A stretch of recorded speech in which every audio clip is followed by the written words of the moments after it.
नमस्कार। आज हम एक बहुत ही जरूरी सवाल पर बात करने वाले हैं कि आखिर हमारी थाली में है क्या। जो खाना हम खा रहे हैं, क्या वो वाकई में सुरक्षित है, क्या वो पौष्टिक है। चलिए आज इसी सच को समझने की कोशिश करते हैं। कहानी की शुरुआत करते हैं साल 1998 से जगत ही दिल्ली। एक ऐसी घटना हुई जिसने पूरे देश को सच में हिलाकर रख दिया। सोचिए, खाने में इस्तेमाल होने वाला जो आम सरसों का तेल है, उसमें मिलावट की वजह से 60 लोगों की मौत हो गई। 60 जाने और 3000 से भी ज्यादा लोग बीमार पड़ गए। ये खाने की सुरक्षा से जुड़ा एक बहुत ही भयानक संकट था। और देखिए, ये कोई अकेली घटना नहीं थी। खाने में मिलावट और सेफ्टी में चूक की ऐसी कई कहानियां हैं जिन्होंने हमारे भरोसे को बार बार तोड़ा है। 2015 का मैगी संकट तो शायद सबको याद ही होगा, है ना। ये एक ऐसा मामला था जिसने पूरे देश का ध्यान अपनी तरफ खींच लिया था। तो हुआ ये कि मई 2015 में उत्तर प्रदेश से एक खबर आई कि मैगी में लेड यानी कि सीसा खतरनाक लेवल पर मौजूद है। बस ये खबर आग की तरह फैल गई और देखते ही देखते कुछ ही हफ्तों में 5 जून तक एफएसएसएआई ने मैगी के सभी 9 वेरिएंट्स को बाजार से वापस लेने का आदेश दे दिया। और अगले ही दिन सरकार ने पूरे देश में इसकी बिक्री पर बैन लगा दिया। हाँ, ये बात और है कि कुछ महीनों बाद कोर्ट ने ये बैन हटा दिया और नवंबर तक मैगी वापस मार्केट में आ गई। लेकिन इसने लोगों के मन में एक गहरा सवाल जरूर खड़ा कर दिया था। तो सवाल ये है कि मैगी पर आरोप थे क्या। सबसे पहला और बड़ा आरोप था लेड की बहुत ज्यादा मात्रा। जहां इसकी लिमिट सिर्फ 2.5 ppm है, वहीं सैंपल्स में ये 17.2 ppm तक मिला। दूसरा, लेबल पर गलत जानकारी देना। पैकेट पर लिखा था नो एडेड MSG, लेकिन जांच में MSG मिला। और तीसरा, जो मैगी ओट्स मसाला नूडल्स था, उसे बिना किसी सरकारी मंजूरी के ही लॉन्च कर दिया गया था। तो जब ऐसी घटनाएं होती हैं तो एक बहुत बड़ा सवाल खड़ा होता है, भाई हमारी थाली की सुरक्षा की जिम्मेदारी आखिर है किसकी। और ये जिम्मेदारी है FSSAI की, यानी food safety and standards authority of India. 2008 में यह संस्था बनी थी जो हमारे स्वास्थ्य और परिवार कल्याण मंत्रालय के अंडर काम करती है। इसका मेन काम ही यही है कि देश में जो भी खाना बन रहा है, बिक रहा है, स्टोर हो रहा है या बाहर से आ रहा है, वो हमारे लिए सेफ हो, सुरक्षित हो। FSSAI के काम काफ़ी सारे हैं। खाने पीने की चीज़ों के लिए स्टैंडर्ड्स तय करना, टेस्टिंग लैब्स को मान्यता देना। यही नहीं, ये सरकार को साइंटिफिक सलाह भी देती है, डेटा भी इकट्ठा करती है और लोगों के बीच फूड सेफ्टी को लेकर जागरूकता भी फैलाती है। अब देखिए, FSSAI की इतनी सारी जिम्मेदारियों के बावजूद एक सच है जो आपको चौंका देगा। एक सर्वे में पता चला कि भारत में 73% लोगों को FSAI जैसे फूड रेगुलेटर्स पर भरोसा ही नहीं है। सोचकर देखिए जरा, देश की लगभग 3/4 आबादी को उस सिस्टम पर ही यकीन नहीं है जिसे उनकी थाली को सुरक्षित रखने के लिए बनाया गया है। ये आंकड़ा ये सिस्टम में भरोसे की एक बहुत बड़ी कमी दिखाता है। लेकिन खाने की कहानी सिर्फ मिलावट और सुरक्षा तक ही नहीं रुकती। अब खतरा सिर्फ इस बात का नहीं है कि खाने में क्या गलत है, बल्कि इस बात का भी है कि क्या सही चीजें हमारी थाली से धीरे धीरे गायब हो रही हैं। भारत अब एक और बड़े बदलाव से गुजर रहा है। भूख की समस्या से मोटापे की समस्या तक का सफर। जैसे जैसे भारत में शहरीकरण बढ़ रहा है, हमारी जिंदगी बदल रही है और साथ ही बदल रही हैं हमारे खाने की आदतें।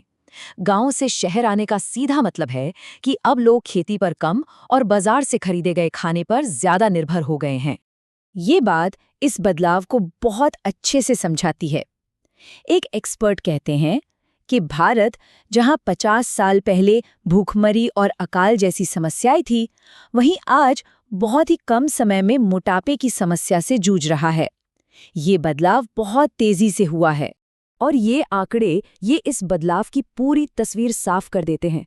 जरा देखिए, गांवों में भी अब कम वजन वाली महिलाओं से ज्यादा अधिक वजन वाली महिलाएं हैं, लेकिन शहरों में तो ये अंतर बहुत ही ज्यादा बड़ा हो जाता है। शहरों में जहां कम वजन वाली महिलाएं सिर्फ 10% के आसपास हैं, वहीं 35% से भी ज्यादा महिलाएं मोटापे का शिकार हैं। ये सीधे सीधे दिखाता है कि शहरी लाइफस्टाइल हमारी सेहत पर कितना गहरा असर डाल रही है। तो सवाल है कि आखिर ये फर्क आ क्यों रहा है। जवाब हमारी प्लेट में ही छिपा है। ये चार्ट देखिए, शहरी महिलाएं एक तरफ तो फल जैसी पौष्टिक चीजें ज्यादा खा रही हैं, ये अच्छी बात है, लेकिन दूसरी तरफ तला हुआ खाना और कोल्ड ड्रिंक्स का इस्तेमाल भी बहुत ज्यादा कर रही हैं।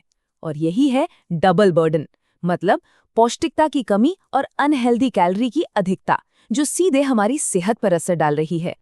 चलिए अब जरा और करीब से झांकते हैं। देखते हैं कि एक आम भारतीय की थाली का असली सच क्या है। रिसर्च हमें बताती है कि हमारी थाली अक्सर स्वाद में तो लाजवाब होती है, लेकिन सेहत के मामले में थोड़ी खाली रह जाती है। इसमें प्रोटीन की काफ़ी कमी है, जो हमारी मसल्स के लिए ज़रूरी है। ओमेगा 3 गायब है, जो हमारे दिमाग के लिए अच्छा है। और साथ ही vitamin D, iron, vitamin B12 जैसे ज़रूरी पोषक तत्वों की भी भारी कमी है, जो हमारी एनर्जी और पूरी सेहत के लिए बहुत ज़रूरी है। और इस असंतुलित खाने का नतीजा क्या हो रहा है? देखिए, आज लगभग 24% भारतीय या तो ज्यादा वजन वाले हैं या मोटापे का शिकार हैं। 10 करोड़ से ज्यादा लोग डायबिटिक हैं। देश में हर 4 में से 1 मौत दिल की बीमारी की वजह से होती है और हर 5 में से 1 महिला PCOS से जूझ रही है।